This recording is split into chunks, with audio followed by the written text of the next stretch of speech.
Good evening, good day, good morning, good night. Here, Bridget again. I hope everyone is well.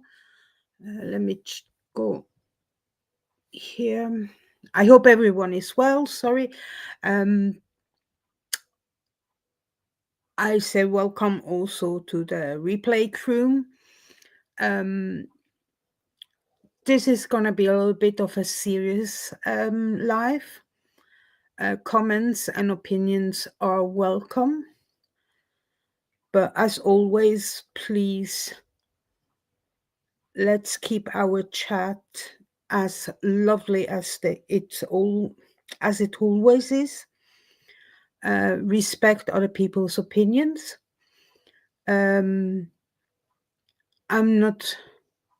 I don't like people that are unrespectful and nasty. You can share your opinions without being nasty. Okay. No one expects you to have the same opinion as they are. Okay, now I'm frozen, so I'm not sure what's going on. Let me check on the television.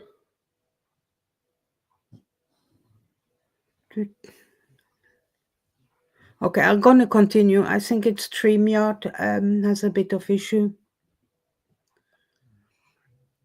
Hi, Yolanda. Thank you for joining. As always, very faithful, Yolanda. Thank you. Okay, so why am I doing this? I have since I started my channel, I have been quite honest. I don't think I have shared everything that happened in my life, but I already spoken about me being a survivor of DV. Now, watching Jenna's live video from not yesterday, 2 days ago, triggered a lot of things in me. And why I decided to do this is because it happened to me 10 years ago. So I was 48. I wasn't Jenna's age. Okay. But I want to share what happened to me. And I will also share what happened to my neighbor. So this has triggered a little bit, feelings and a little bit of uproar in my stomach.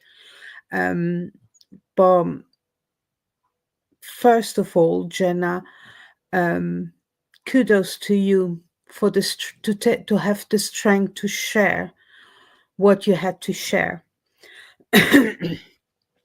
I just saw your other video early on, and I don't think you have to explain. You do on your channel what you want.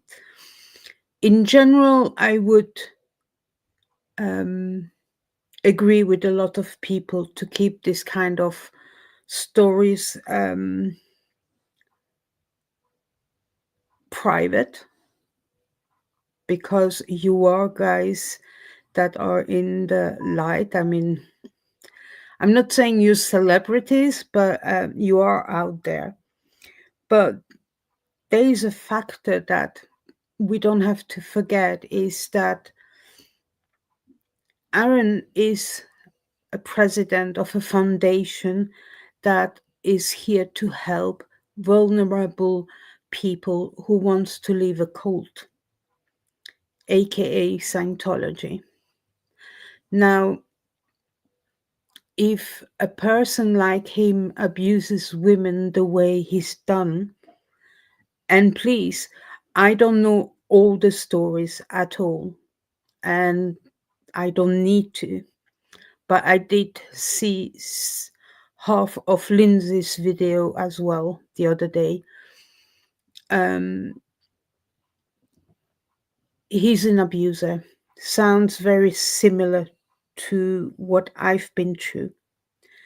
My ex-husband was verbally and mentally abusive.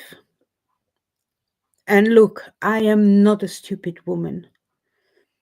I knew what was going on, and I just had at the time nowhere to go. I just had moved to Scotland. We were not even married. Well, we were married 6 months when I finally managed to move up to Edinburgh. I was in the south of England all the time. We were dating. So obviously it was the move that I wanted to do, to be with my husband, my new husband. And I did that. I left my very good and well-paid job in the south of England to move to Scotland. I love Scotland and Edinburgh, so that was not difficult. And as you see, I'm still in Scotland, so I love it here.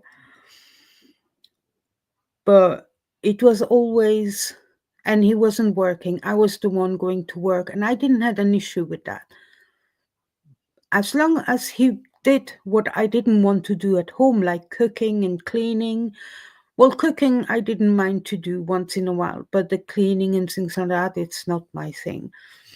And I was happy to go to work. I loved working, but he didn't keep his bargain, and it was difficult to get through him.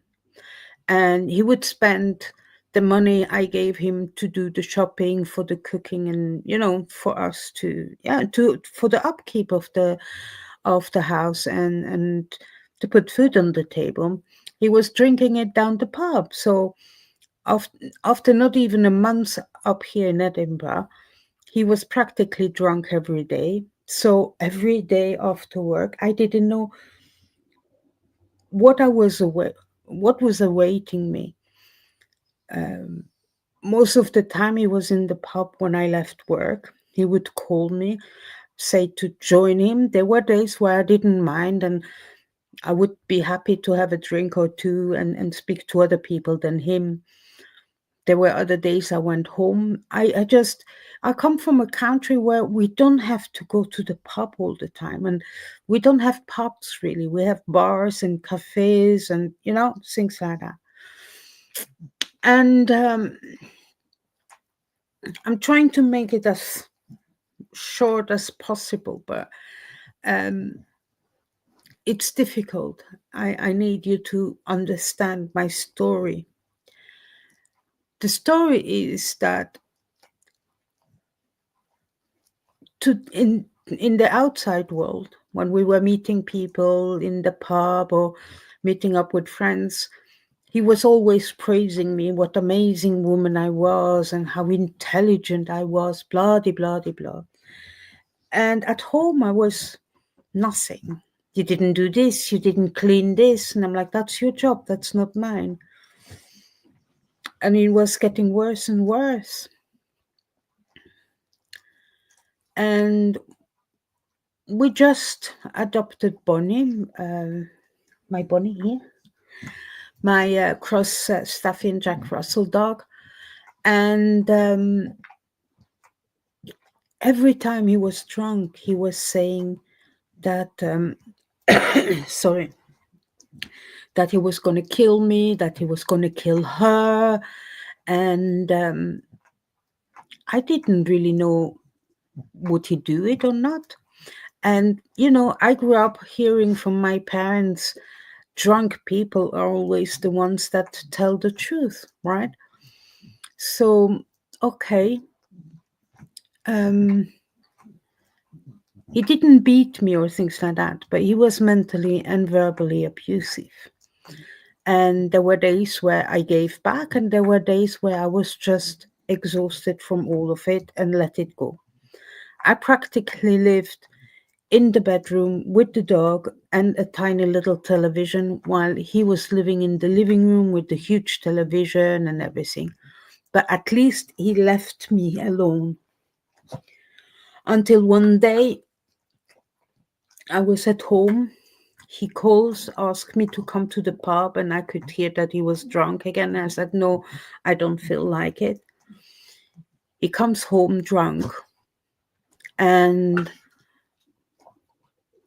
something he never done before, he tried to kill me. He pushed me on the bed and started strangling me. And I started screaming and things like that. And probably I wouldn't be here if the neighbors from upstairs and downstairs heard me and came knocking at the door. And one of the ladies said, "Bridget, are you okay?" And I said, "No, I'm not. Wait for me. I'm leaving." I took my laptop, and I'm going to tell you why. It's not because, it's important. It was just important because the laptop was brand new and was a present from my mother for my birthday. And I took Bonnie. I wasn't going to leave my dog behind with him, not knowing if he would try to do the same to her than he did to me. He started telling me to stay home, that I didn't know where to go. And I said, "I don't care. I'm leaving." And I left. What I forgot to mention is that a couple of days prior to that, I woke up one morning to go to work, and I found all the kitchen knives stuck in the floor, in the carpet, just outside the living room. That was quite scary. And that is what bothered me the most and upset me the most, is that he would do something to Bonnie. I don't think when I saw the knives, I didn't even think about me. I thought about her. And she's still with me. Huh? Yeah, you're my baby. So I left. I tried to go to my in-laws, but elderly people, they were asleep, they didn't hear me. So I jumped back into the taxi and went to friends. And it was about 1 o'clock in the morning, so I woke them up. I had all the marks around my neck.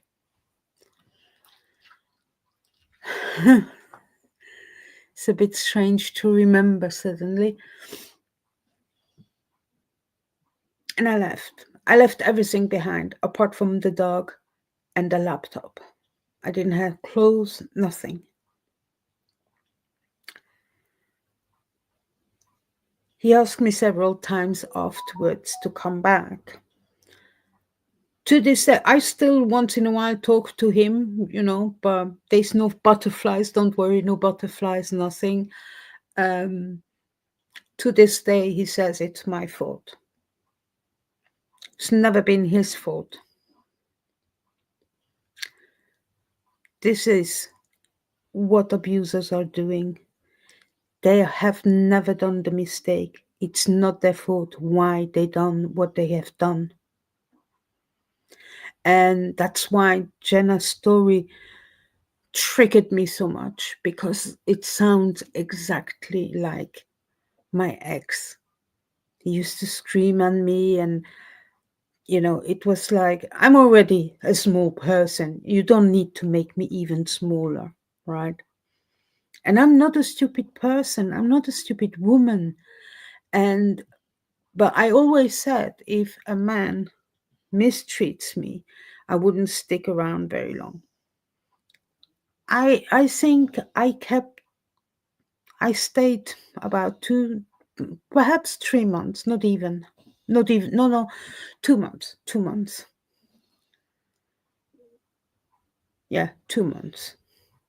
Because we were not together anymore when my friends got married in August. So, yeah, 2.5 months. So now, perhaps 6 months later, after this incident, he we started seeing each other again. A little bit. I didn't manage to get him out of of my skin. I did really seriously love him. And everyone was saying to me, "You're crazy, he's crazy, he's gonna do the same." And the more people were telling me not to go back, I went back and I moved in again with him. That didn't last very long, seriously. Um, no, actually, that's not true. No, that's not true. I apologize. That's not true. I did find a flat not far away from my friends so they could look after Bonnie while I was at work and they had their dog. So, no, sorry. I had my own flat already and he used to come once in a while to visit. And actually, we didn't move in together, but we went back together as a couple. And then he ended up in prison and the demands that I had to write him a letter every day and this and demands, demands, demands, and never done or given anything back or send me money. Ugh, it was a constant demand, demand, demand. And the day he was released from prison, he called me and said, "I'm on the train, I'm already drinking, but I'm not going to see you today. I'm going to see my parents and then I'm going to see my friends down the pub." So, parents, I understand they come before me, but the friends down the pub, I don't know. Anyway, I said, "That's fine. I'll see you tomorrow." A bit later in the evening, he calls again. He says, "I'm coming to see you." And I could hear that he was drunk. I said, "If you're drunk, do not come, please. I do not have the energy for that." He ended up, anyway, behind my door, as always. He does what he wants, he doesn't listen. And he was really drunk. And at the time, I already had Baxter. No, I didn't have Baxter. Oh no, the cat. I had the cat. He was kicking the cat and he was kicking Bonnie. I said, "If you continue like that, you can go." And he was really nasty and I really, really didn't want to go through this shit again. And I threw him out. And I was actually quite proud of myself. The next day he called as nothing happened. But his television provider had switched his television services off because while in prison, the bill were not paid. So he called me for money to pay it. Well, he didn't ask me for money. He asked me to pay his bill. And I said, "Please, I'm sorry about yesterday." Um, Nothing. I said, "Do not call me again. That's it." And I hung up. And I'm going to tell you the truth. Lots of people didn't understand. And I try always to explain it. I am glad I went back with him for a second time because that's when I realized I don't want to live with a person like that for the rest of my life, living on pins and needles and to being abused. I'm glad I went back because that's when I realized. Now, when I see him, there are no butterflies, no nothing. And honestly, I see him perhaps once every 2 years. So, um, that's good enough for me. A message on his birthday, a message on my birthday, and that's it. I don't hear from him. I don't need to. I really don't need to. But what he also done to me is that I don't want anyone anymore in my life in the future. I'm I'm not saying I'm happy, but I'm content being on my own with my little zoo here. For the ones who don't know, my zoo are my two dogs and my cat. Jenna, you are young. You only been with two men. Use this as a learning curve. Use it to help other people, other women, or even men. Men can be abused as well. That is something that people shouldn't forget. But because women do speak up more than men, we tend to forget that men can be abused by women as well. I had the chance to help my neighbors. Now, that started about when they moved in about 3 years ago. Let me think. Three years ago. Yeah. Young couple, seemed nice. She was in her early 20s, nice blonde girl. He seemed to be a little bit older than her, but very serious, and he seemed timid and very quiet. And they're just next door from me. And 6 months, you didn't hear anything. So I have here the living room, a part of my kitchen on this side. So next to the wall here from the living room, in the corner, I have the television here, and here was their bedroom, and the part of the kitchen, well, more kind of dining area, was their second bedroom. So after 6 months, it started to get some strange bangs on the wall here, coming from their bedroom. Then screaming or crying, I didn't really know, but because I have tinnitus, I have sometimes the television volume is a little bit high. So, but Bonnie very quickly started picking up on the noise and started getting anxiety attacks. And it was getting worse and worse and worse. Actually, they moved in more than 3 years ago, probably 4 years ago. Because if we didn't hear from them for about 6 months, this went on for about 1.5 years. This over there. I mean, we only have 2 floors. Okay, so I have the flat here, there's a flat above, and a flat above them. And then there's a house next to their building. But everyone, no, 2 houses actually. Well, yeah, 2 houses. Well, small little townhouses.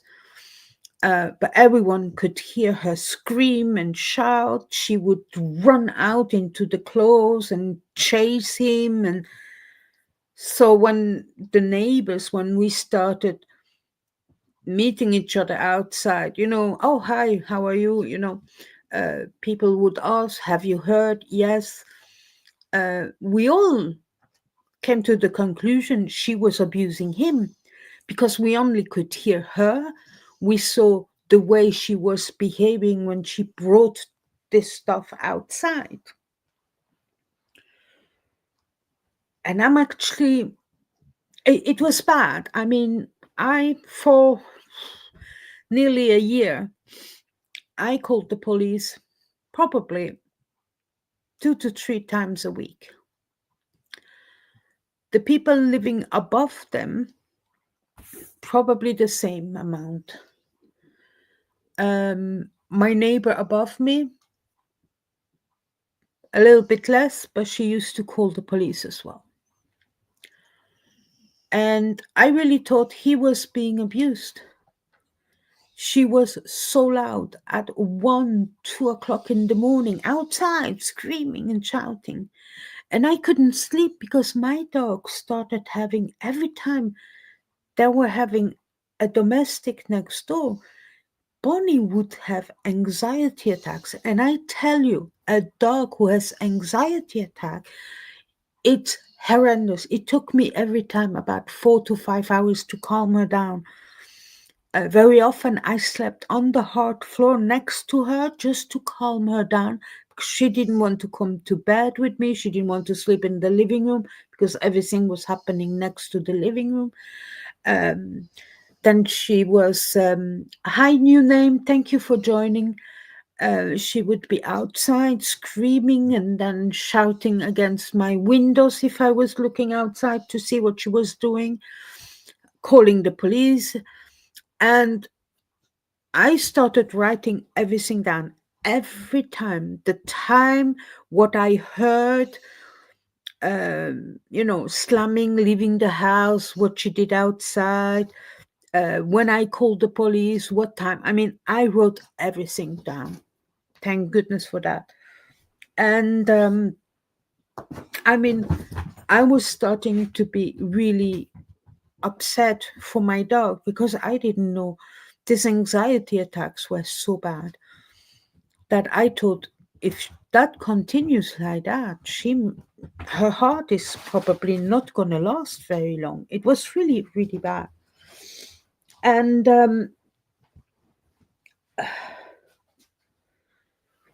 one day, she was outside screaming and shouting, and I called my neighbor upstairs because from upstairs she could see through their garden at the back, and she could see very well what was happening in the front. I could see too, but I have small windows in the kitchen, so it was sometimes difficult for me to see everything. And she told me he left through the garden with his suitcase. He's gone. And I'm like, great, it's going to quiet down, calm us. And then he would reappear constantly. And I'm like, I will really need to talk to him and tell him he needs to go to a shelter for abused men and women because he's not going to get out of there alive. And sometimes I was telling the police officers every time I said, I'm so sorry to disturb you, but I am getting really, really worried that we will gonna find one of the two dead. And every time I said, I don't know what you think, but I have the impression she's abusing him. And the officers always said yes. They always said they agreed with me. Until one day, she was outside, half naked, and I went outside and I said, now it's time you stop mistreating him. And she was taken aback. And she said to me, no, he's abusing me. I felt so bad.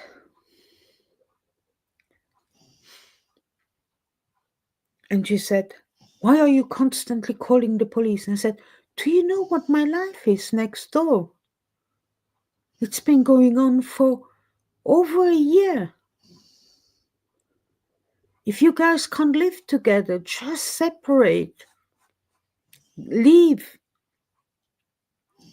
And she was really nasty to me because I was calling the police. And I said, I don't care.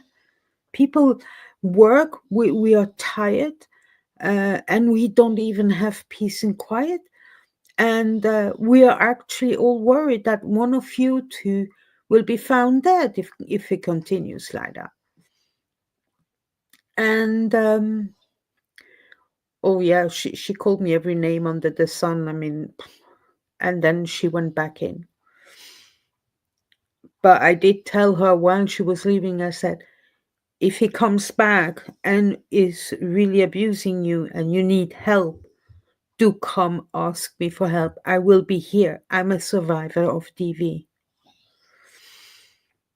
And she just told me to shut up and slammed the door in my face. I said, that's fine.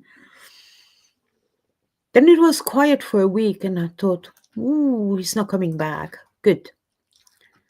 And that was 5th of January 2022, when I got a knock on my kitchen window at 6 o'clock in the morning on a Saturday. It was her. And because the dogs get excited when someone is at the door or something, and I said, wait, I'll come outside. I go outside. It was cold, obviously. January, right? Early January. So it's nearly 2 years ago. We're 2 days short of that. And I come outside, and she is tiny little shorts, tiny little t-shirt, no jacket. Um, she's cold. And what's going on? She said, he's been throwing me around the flat. And she had food in her hair. I mean, she looked horrible. And I'm like, okay, where is he? She says, I can't go back in. He locked the door. And so I said, okay, no worries. I started running. But then during the night, they must have had a bit of wind. The bins fell and the lid opened. I didn't see it in the dark. I ran and I stumbled over the lid of that bin, and I fell on the edge of the lid, my leg like that, and my knee.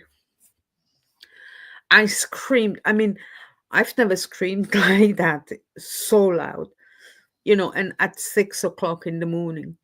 Not one neighbor came out to help me. I finally managed to get up.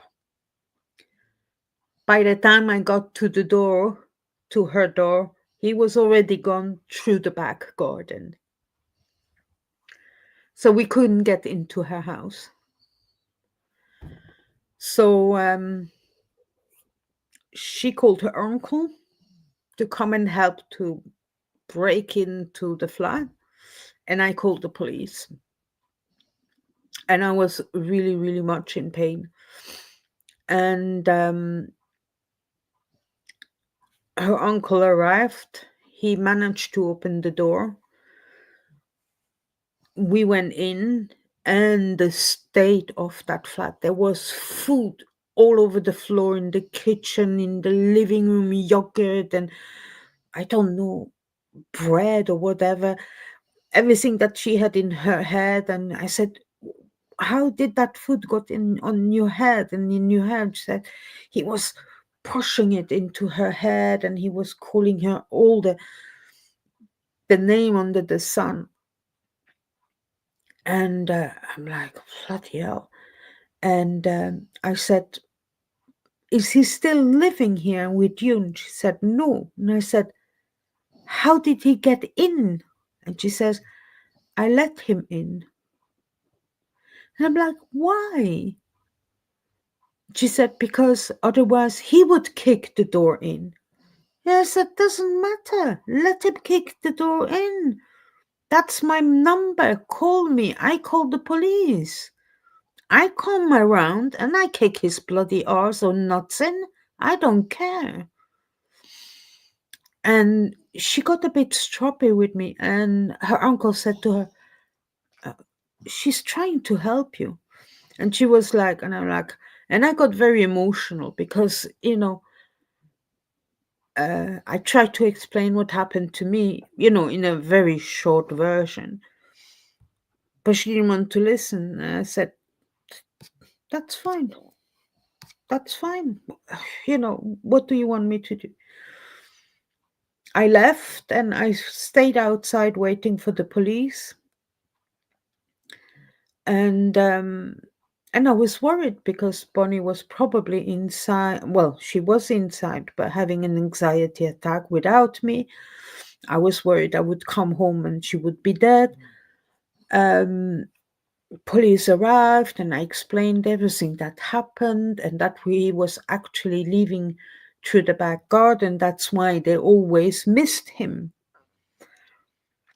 And that was one of the police officers that I had seen so many times. And I said to him, I feel so bad that I always thought she was abusing him when actually he was the guy abusing her. He says, we were wrong too, but he said it's normal, DV in Scott. Well, you see it, but he was about 10 years older, I was told. Um, has two children, actually young children, I was told at the time around 7 and 5. He didn't see them anymore because the mother of the children, who was abused by him as well, didn't let him see the children anymore. Thank goodness for that. But I did see him come with the children once in a while here. And she was terrified, that girl, very terrified. I went to court. The police made me a witness, and I went to court about 3 or 4 times. And I never managed to give my story out because every time he pleaded guilty, or he didn't turn up, or she didn't turn up because she was so scared to see him. The last time I went, he then finally pleaded guilty. Sorry. Oh. So I do think about the stories once in a while. Okay, you probably want to know what happened to her. So she got, I would say, saved by a charity here in Scotland called, I forgot the name now. It will pop up again. There's a charity, and they helped her get out of the flat. I mean, the flat had to be completely renovated. There were holes in the walls. I mean, unbelievable what he did to this flat. Unbelievable. They had to completely redo the flat. Um, they found her, so she was put in a shelter for a little while, and then they put her in a specialized flat where there are some stuff installed for to trigger alarm. Hi Irishma, thank you for joining me. um, we do text once in a while. She's still not ready to see me, but that's fine. I said to her, it's enough for me to know you're okay, that you don't see him anymore. She says no, she's too scared of seeing him again. He ended up in prison, but was released quite quickly, unfortunately. Sorry, I'm starting a flu as well, or a cold, I don't know. Uh, but yeah, at least she lets me know once in a while how she is, or I message her and ask her how she is. Um, I don't want to go through this, or hear someone go through this. But listening, and when I'm saying that is a person that is running a foundation that is here to obviously help people that have already been abused within a cult. And then they go to a foundation where the president, and apparently, from what I gathered through loads of video watching, he's the only one taking care of these people. Not that they had that many this year, but or last year, but um, if he is also an abuser, this can be a dangerous situation. Now, I have to say that I always like Jenna. Once in a while, I watch what she puts up on her channel. I didn't like what she said about certain people, certain creators or activists to support her man. But I understand when you in a relationship you support your man, but um that made me dislike her a little bit. Then I watched a podcast. I never heard of this podcast before, and it's Julian Dorsey. I can't remember. Julian. Julian Dory, I think it's his name. He does other content, really good. But I came across him when he interviewed Tony Ortega. And I was like, good interview, but he could actually make an effort and interview real ex-Scientologists that have been born within the cult and have been abused. I'm not gonna say all the names, we all know, you know who I mean. And then suddenly I get a notification. It was in the middle of last year, and it was a podcast he did in two parts. The first one interviewing Aaron, and the second part was interviewing Jenna.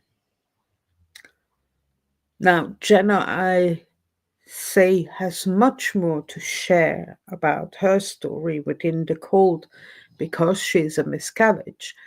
But I don't think Aaron has really been abused within the cult. Don't take my word for it, but that's how it comes across. So, his crocodile tears, they stopped working for me for quite, well, about 6 months now, where I stopped subscribe. I'm unsubscribed from his channel, and but that podcast made me feel very uncomfortable, and I'm going to tell you why. At the time when I was watching, I didn't understand why I felt so uncomfortable listening to him. And once in a while, the camera was moving to Jenna, and I was thinking, why does she always look so miserable? And she's a good-looking young woman and a tiny little smile on, but she always looked miserable. And then there's this funny guy also who has a podcast in LA. He has a room with all posters and stickers. I can't remember his name. Funny guy.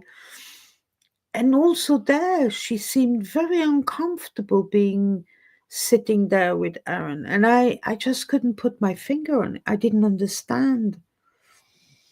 Now I understand. Now I understand. And that is the reason why I wanted to make this video, is that um, instead of bashing Jenna, why she's done this video publicly, is that when you have been abused and you have the strength that she had to publicly expose him, and secondly, she does what she wants on her sorry, I will look at the chat in a little while. Expose him as an abuser. Um, kudos for her. And she has to protect two children as well. Children that she actually introduced to him, right? That is serious. So when you introduce your children to a man you've been dating, that means you're serious about a relationship.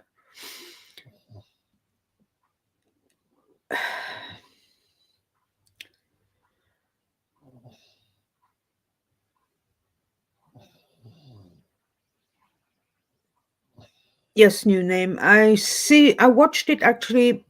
I finished watching it about 20 minutes before I started the live. Stevie Weeby. Exactly. He's a funny guy, isn't he? Yeah. Yeah, on that one as well. And I saw them on another podcast, but I wouldn't know what it was.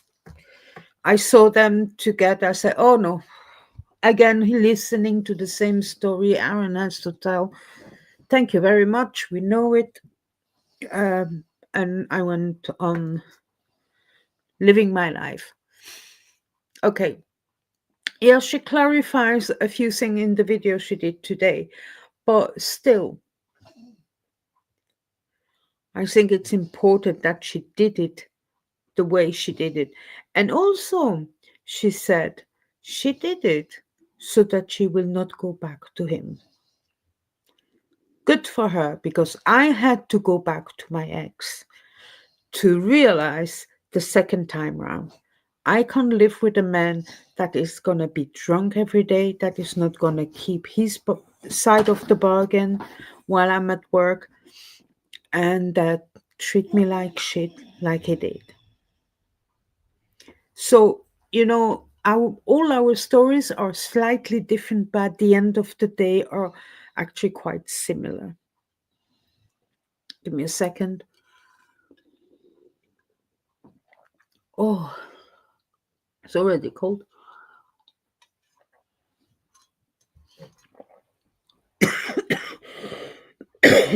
But it triggered me. The memory came back, the memory of my neighbor's story. No woman or man should go through this. And I know I'm repeating myself, but I just want to make sure people don't forget men can also be abused, okay, by women or by same-sex partner. Don't forget, men can also be abused. They just don't come forward as much as women do. That's why we tend to forget. But I just want to remind you all of it. I hope in sharing my story will help other abused people leave. Because it's always going to be your fault, not the abuser's fault. Always your fault. They will always find a way to make you feel guilty. I didn't feel guilty. I just left. And not long ago, my ex sent me a message and said, well, you see, if you didn't scream, the neighbors wouldn't have come and everything would have been all right. It's your fault. I said, yeah, but I was screamed because you were strangling me. You were trying to bloody kill me. And if the neighbors didn't come and knock at the door, I might not be here today. It's your fault. I still hear that 10 years later. Right? So, I am sorry. That's what I said. As much as I support also the Aftermath Foundation, the huge mistake both foundations have done is to be run mainly by ex-Scientologists.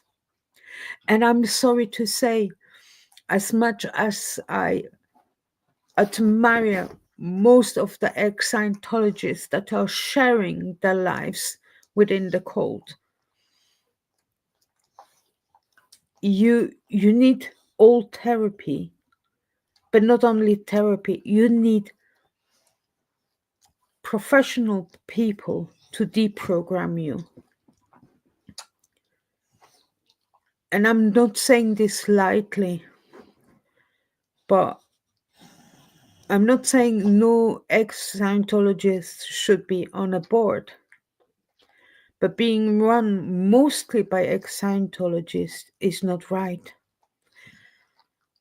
That is not right. I'm sorry. That's all I have to say about the foundations. I don't want to make it about them, but why it is important that we know what Aaron is doing or how he abuses women is not a good image for a foundation where abused people will come to seek help. I am sorry, and that is the other reason why she done it publicly too. Okay, I think I need to stop here because otherwise I'm gonna repeat myself like I always do and then start mumbling away. So I'm quite happy to answer questions.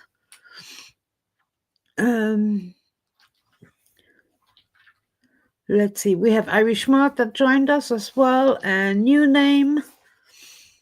New name, are you still in Verbier?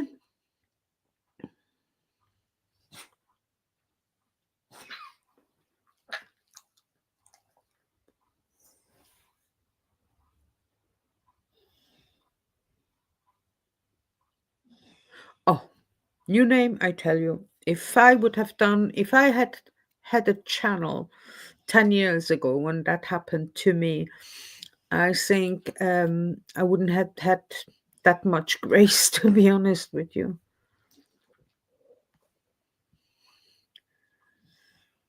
Hounded and abuser always blames the victim and gaslights to the nothing degree. Yeah. Are very special people, sorry. Well, yes, Yolanda, it's normal because they've been gaslit as well, right? They were born, grew up in it. They believe in what they were told. So everything that is within Scientology is all hunky dory, beautiful, and bloody blah. And and whatever is gonna come, that's how we're gonna save the world or whatever. Look, I don't want to be correct in what I'm saying now. I'm just trying to make it short. And the outside world is rubbish. They don't know anything else. Now, they then suddenly have, you know, a realization that they don't want to stay in here. It's not normal. They manage to leave or escape, and they realize it's actually quite beautiful out there, and there are people who actually can love me. They didn't get very much love in there, right? We are used to be loved by our parents, siblings, uncles, aunties, grandparents, friends. Um, these are things they didn't really encounter very much. And that's yeah, I am bleeding. No, I'm not. So, what was I saying? Sorry. Uh,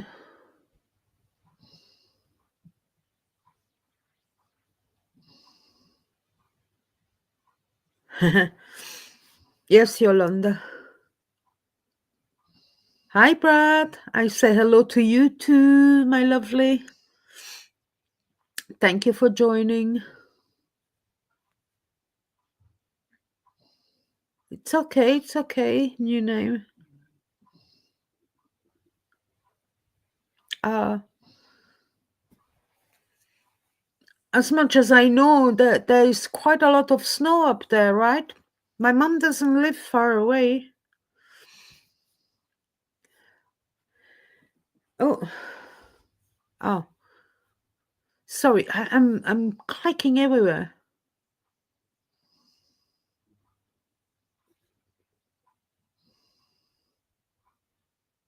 We utter a bullshit for many formers. Probably not. But you know, they have to learn that. And don't forget. Oh, I'm trying to remember his name. Um, he's a specialist called about colds. He's called. Sorry, guys, Alan. No, it's not a poet.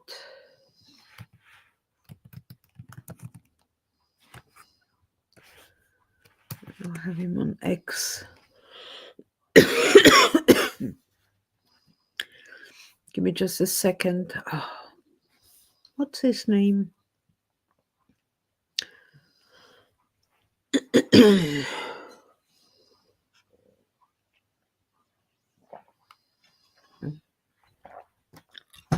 That's better.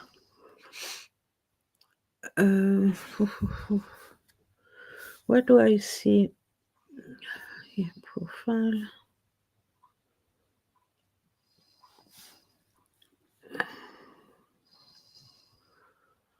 Oh, perhaps if I...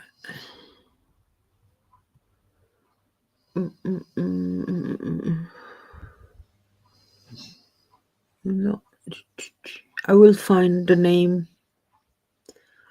Sometimes I say, "Oh, that name I will remember," and then I totally forget. And then I need the name, and I know he's called Alan. Alan something. No, that's not.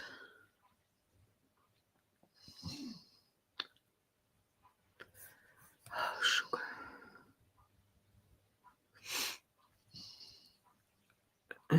Anyway.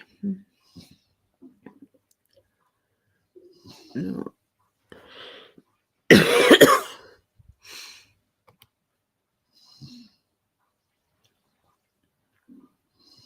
Rick Allen Ross.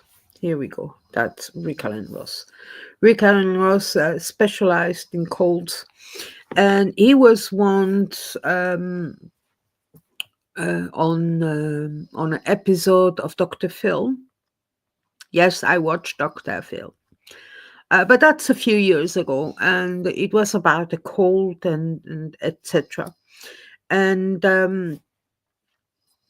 he did explain that people that have grown up, were born and grew up in a cold, needed serious deprogramming, because otherwise they would have most of their lives issues to adapt. Even if they think they have adapted, they're not able to. So it's understandable. So I'm trying to play a little bit of devil's advocate here. Macht mir doch egal. Hi, how are you?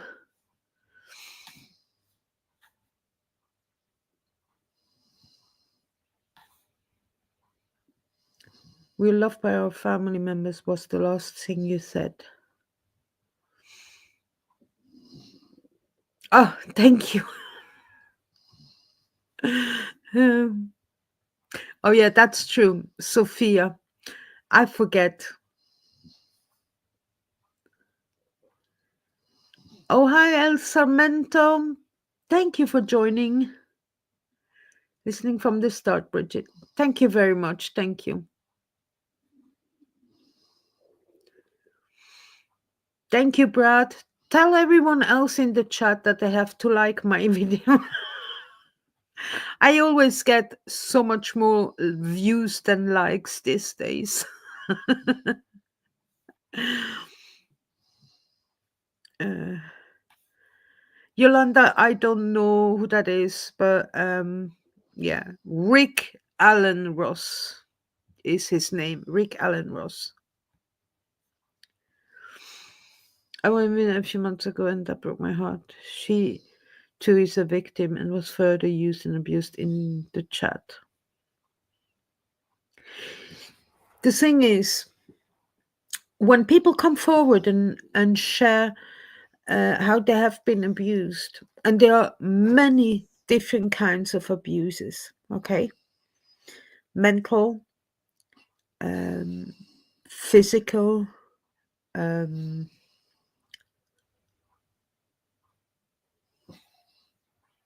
verbal,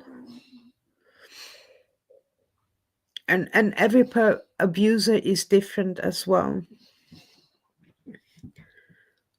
Don't bash these women or these men who have been abused.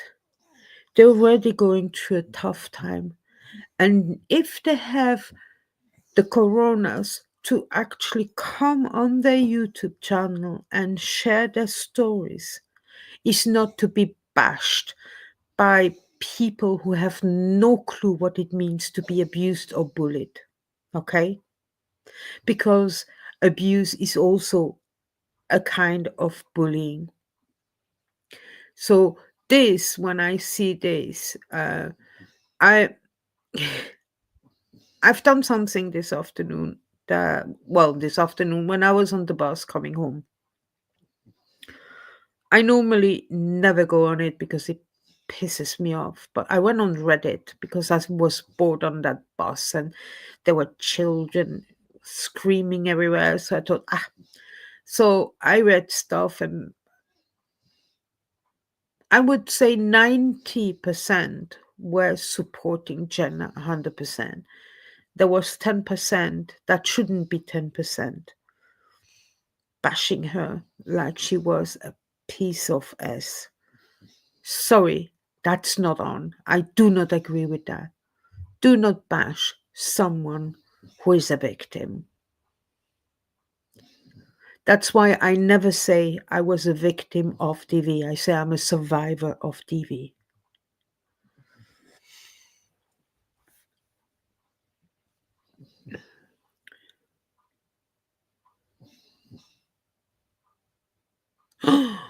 Oh, you name anyone with you that can take pictures. I want to see those pictures. You know, Verbier is quite high up. Wow. Have you ever done that before? This is amazing. Wow.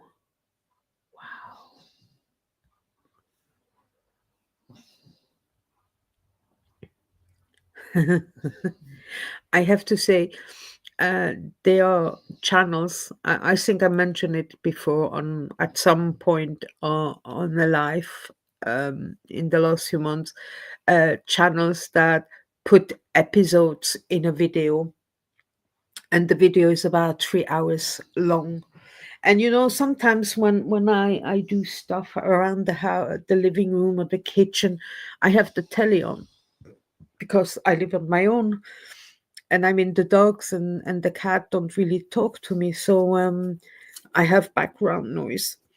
Then come back and it's I'm listening. I don't really always need a picture to what I'm hearing, but yeah. So sometimes I have that on for 3 hours. Yes. So yeah, well, and I do like Dr. Phil. I do like Dr. Phil. I don't like his new stuff at the moment. I find he should leave politics to the politicians and continue doing what he's done until now. I'm not saying he's wrong all the time, but I'm not interested in that stuff. Oh, sorry, guys. Now,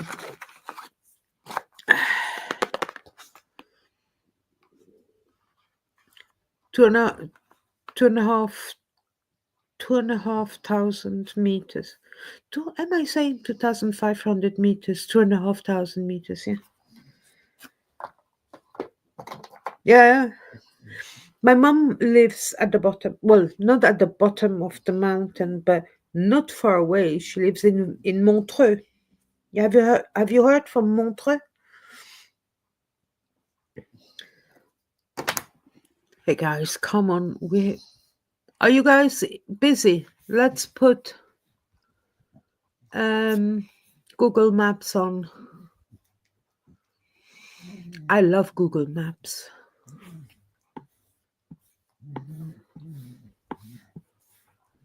Let's see how we're going to share this stuff with you guys. Oh, perhaps if I would... oops. New name. And I'm just trying to remember. Is Verbier where there is the restaurant that goes around? So the restaurant is a round building. It's very high up. And you come into the restaurant, you sit. Well, in that restaurant, it's always good to book a table in advance and ask for a seat by the window. So you sit by the window, and then you will see it doesn't go fast. It goes slowly. It takes an hour to do the entire thing around. But then suddenly you look out again and you have a completely different view. You know, it's really nice. I'm sure it's up there. Let me share the screen.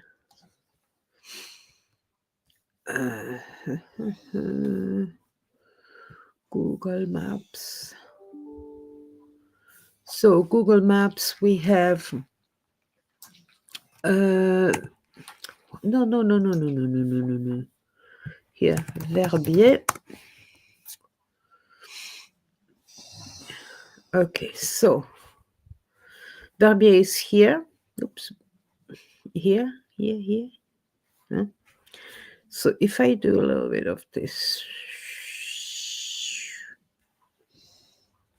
Okay. Martigny. So I just need to find.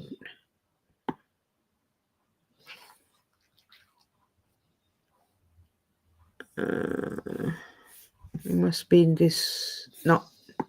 Okay. Where's Verbier is here? No, so Verbier, the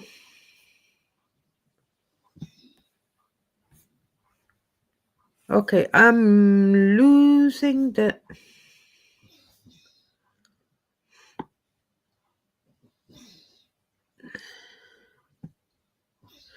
No, what I meant with that restaurant is Les Uns.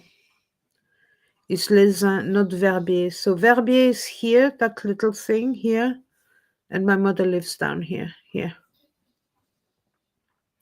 Montreux.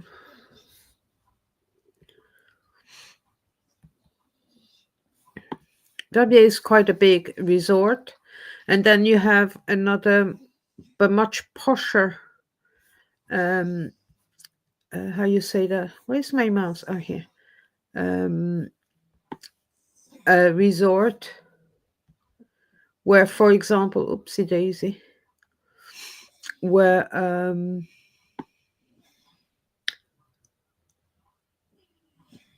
what's his name? Roger Moore lived. Well, he didn't live all year round there, but you remember Roger Moore, James Bond in Grand Montana. It's quite posh there. And then you have the Matterhorn here. So the Matterhorn,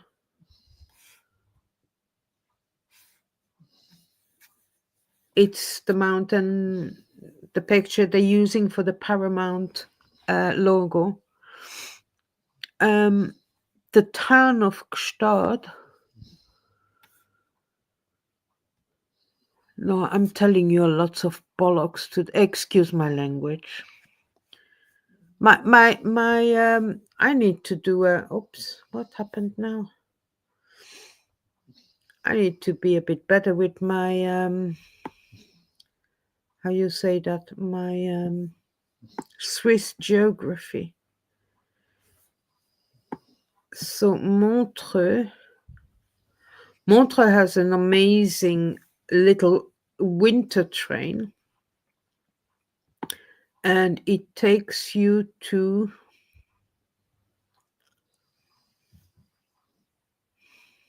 why is it? I need to search at the top.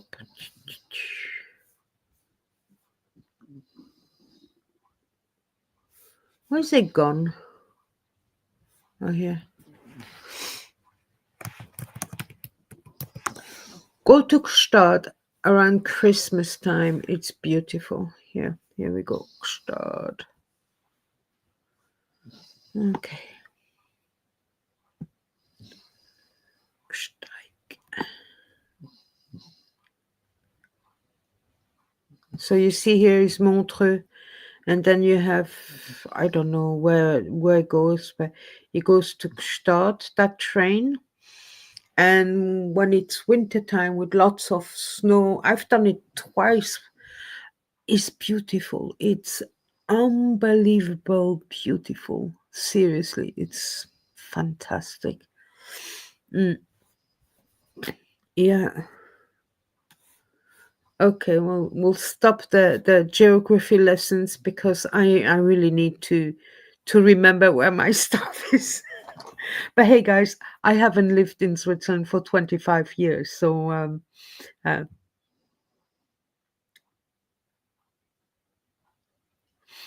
no, no name. It's not Verbier. That restaurant is not in Verbier. It's in Lesin. Hi, Holly. Thank you for joining. Happy New Year.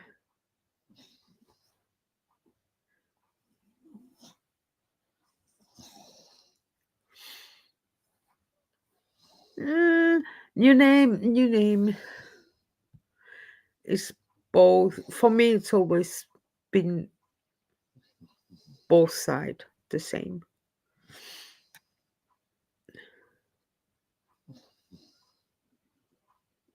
And you have to say the Swiss German side, not the German side. Otherwise, I'm not offended. I'm just saying. Oh, sorry. I have a brand new electric blanket, and it's so soft, but it slides. It goes, right? Yeah. What did you say? Let me check again. Did I close it? No. I'm pretty sure it's not Villa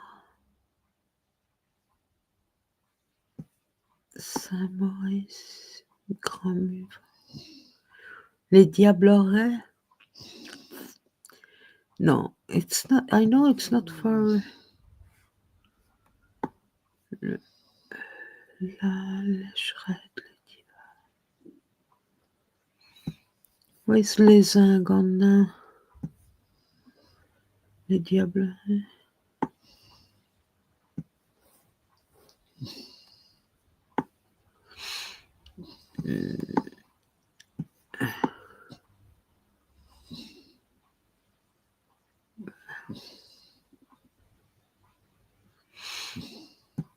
Ovrona.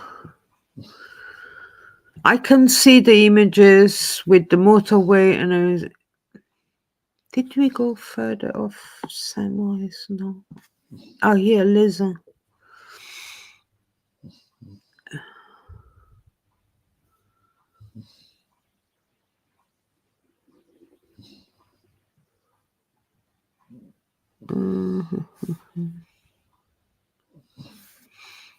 Just checking. Oh, here.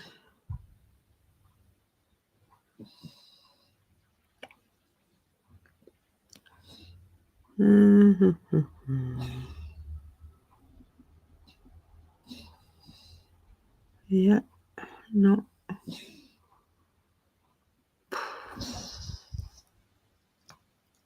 I will need to ask my mother where that is.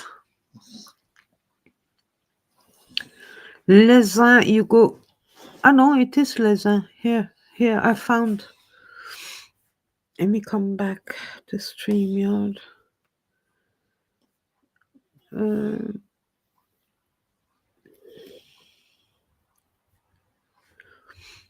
It's okay, new name. It's okay. Let me,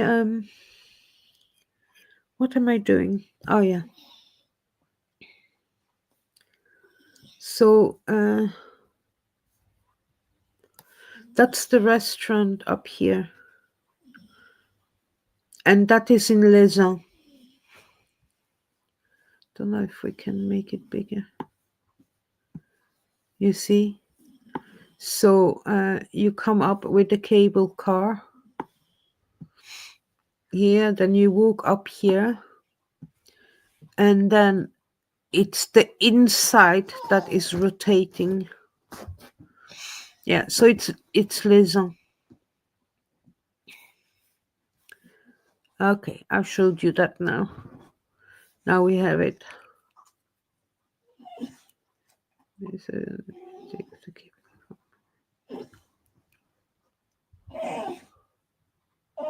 Bonnie, shh.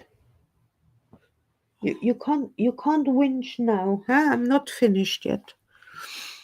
Pizza Gloria is the restaurant. You take the cable car from Murren. From Murren? We take it from Lisa.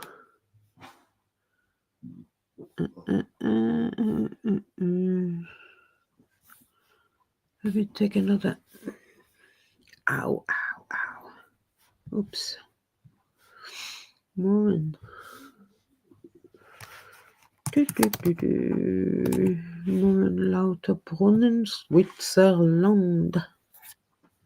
Ah, Murren.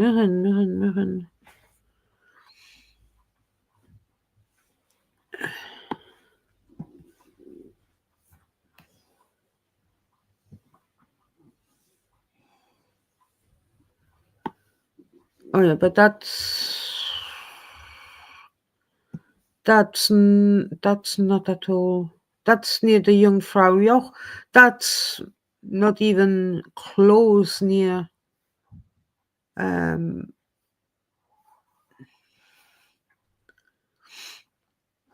That's further away. No. I'm talking about Lisa, the restaurant there. So probably there are more rotating restaurants around Switzerland.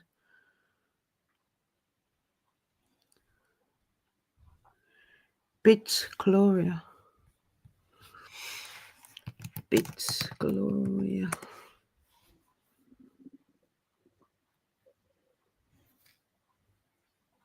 Shilton. Oh, okay.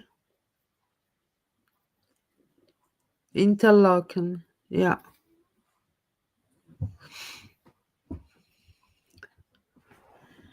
Thirty-three.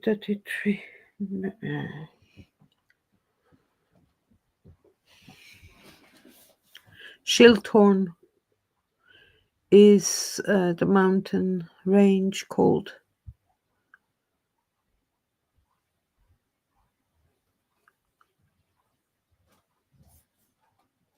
Bits Gloria James. Bond location private tour. £600. Wow.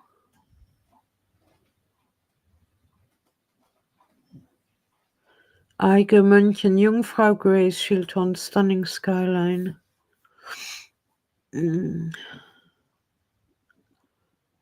Where are we? Let me show you. No.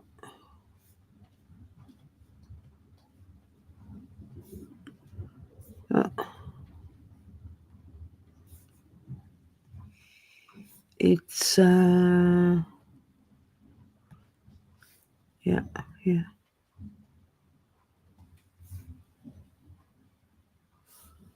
James Bond location private tour. Unbelievable. So that's the restaurant. So you see the Swiss peaks, Eiger, the Mönch, and the Jungfrau. I've never been on the Jungfrau. It's very high up. Sky.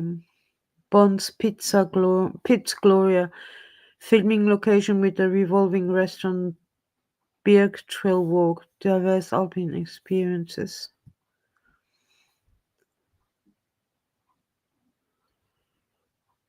So it was George Lazenby. It's not even an important James Bond.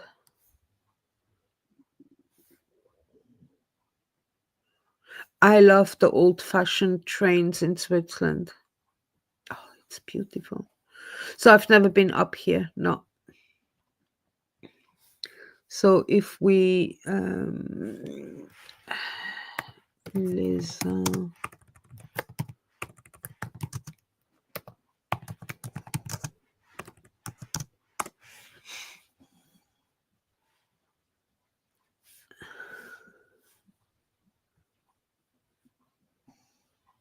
that's the one.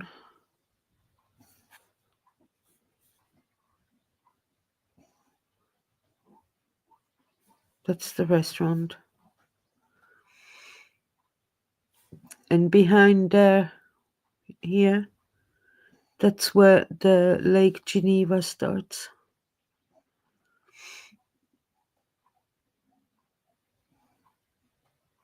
And you get fondue. Fondue. Oh, Yolanda, if you're still here. So you're gonna notice after a while this is moving. It's actually the floor moving, but it's very slow. It's not like you eating and you're being swinged around. Here we go. Look at that. Such beautiful views.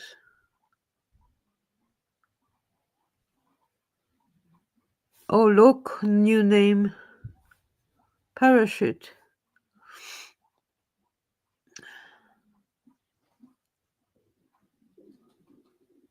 C'est la berneuse. Berneuse.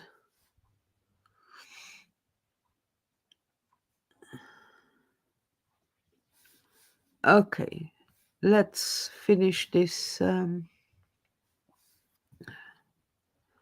Where's my Streamyard? Here we go.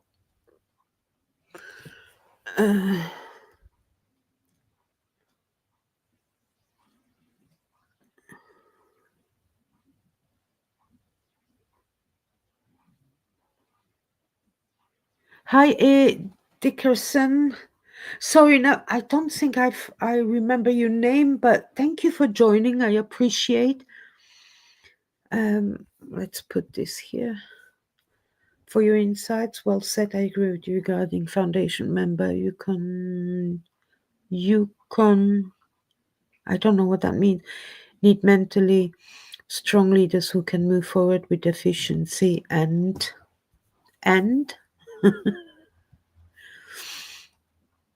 Look, I don't want to bash too much the foundations, but it's not enough to have only one or two never-ins on the board of a foundation.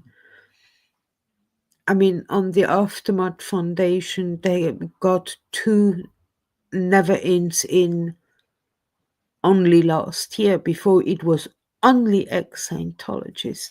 I'm not saying they never helped anyone, but I'm saying you need some ex-Scientologists on a board that can say, yes, they can share, but then you need people that are from the outside world, like I call it, who know how it is to live outside, how to go to work, etc., etc. So, yeah, so for me, this, I hope this will be changed at some stage.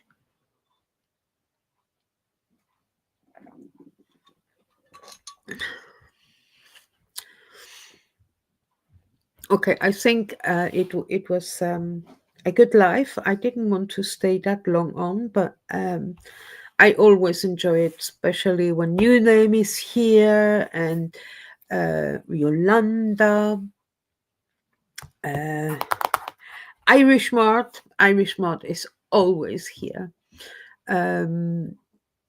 Loving to see Mahmoud Ohegal is here. Who else do we have today?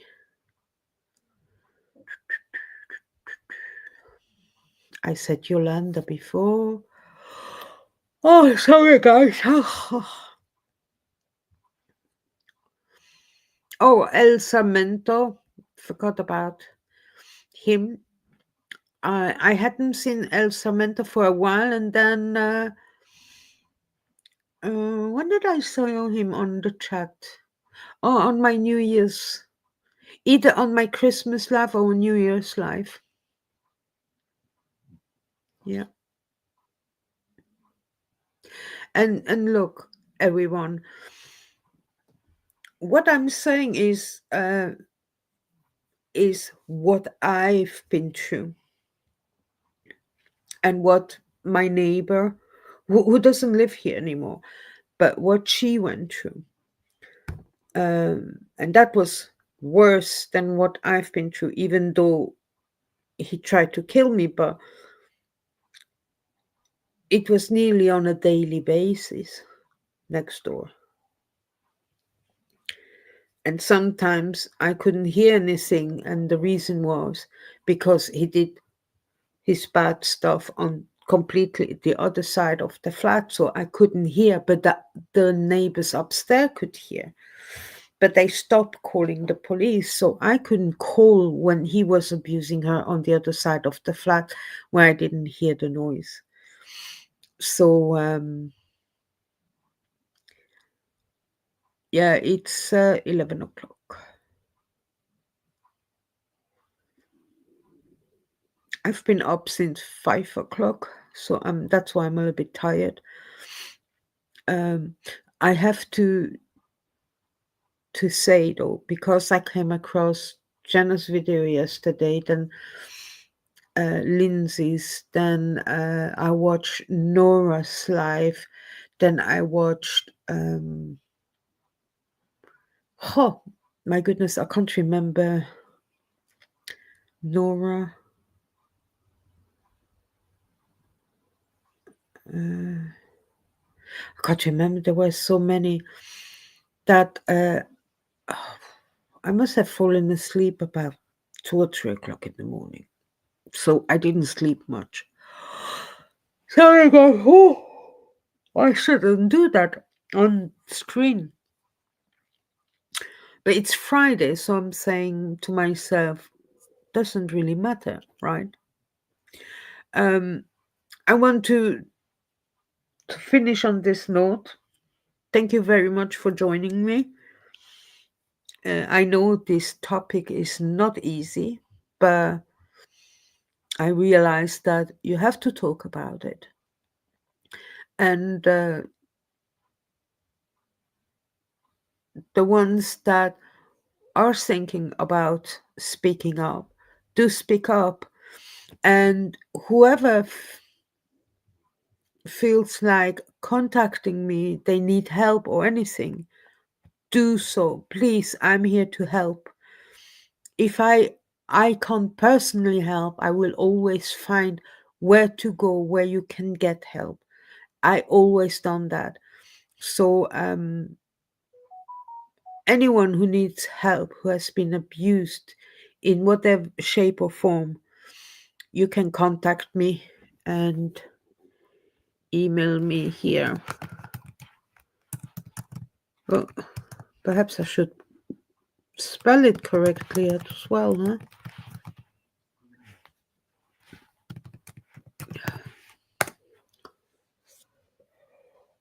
Oh, do contact me if you need help. Or if you just need to talk to someone, I'm here. There's a part of Streamyard I can use to do video chat without being live on YouTube, etc. Um, I have WhatsApp. I can do Google Face, which it's for free for an hour. I have Zoom free for an hour. I have Facebook Messenger. I have many ways that you can contact me, and just email me on the email address here. I'm here to listen. I can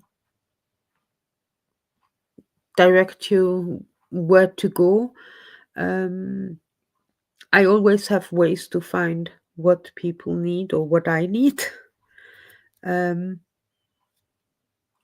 because one thing I didn't mention is that when the pandemic started, um, I really had difficulties because, fair enough, I've been on my own for over 10 years now.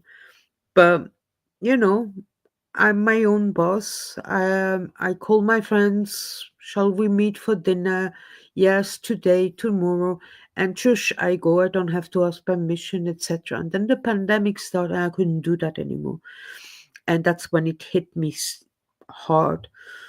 And that's where my mental health. And then, when you're on your own and don't talk to people often, and for example, you don't hear from one person specifically for whatever reason, you make a story up in your head and you believe it, and you say, oh, I went through horrible things.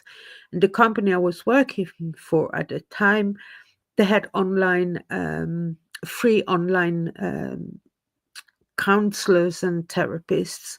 So I started a bit of therapy, and that's only then when I actually also started talking about what happened with my ex-husband. So I never spoke really about it. It took me a year to even tell my mother and my brother about it. And my brother said, thank goodness you waited a year, because probably I would be in jail by now, because I would have gone and killed him properly. So yeah, I I I'm losing my I don't know why I forget what I want to say all the time. I gonna let you go to sleep, everyone. I'm gonna stop talking. Every time I say goodbye and then I continue talking. uh yeah, no. I'll do a live soon again. Um my apologies as well for not having finished my advent calendar. I'm still working on the last videos, so they will be uploaded, and then that's it until the end of this year. But probably I'll do it in a different way. Um, when I was telling everyone, Holly as well just came to say hello. Holly's Scientology. Um, Anyone who loves chat GPT and things like that, why don't you contact Scientology? She's the one who feeds ChatGPT about all the books and whatever they are called on ChatGPT. She needs people still to test them and to actually give her feedback so she can fix what is wrong on ChatGPT. but people do seem to test, but don't give her any feedback. So I will continue saying that until people agree to help her a little bit more. Okay. Now I'll say good night, everyone. Thank you so much for joining. Next time we'll do again a bit more of a funny one. I just need to figure out what kind of funny one it's gonna be. And perhaps we should do something with have a game. People do games or a quiz or I don't know. We could find things. Quiz. Huh? Yeah. What else? But for the quiz, we would have to go. Well, I still could go live via Streamyard connecting to Microsoft Teams. And on Microsoft Teams, you can then automatically get people into Teams and being moved out of the chat into, say, like it was if you were put in different rooms, and then you can chat to each other and answer the question. So it's something I need someone to help me to test that out. If we could do that, that would be a funny idea. I always have good ideas with quizzes, but we'll talk about it another time. Good night, everyone. Sweet dreams to you too, Irish Mart. I appreciate you very much. I appreciate everyone. If you haven't already, please, before you leave, give my like button some love. And I'll speak to all of you very, very soon. And you all sleep well. Et voilà!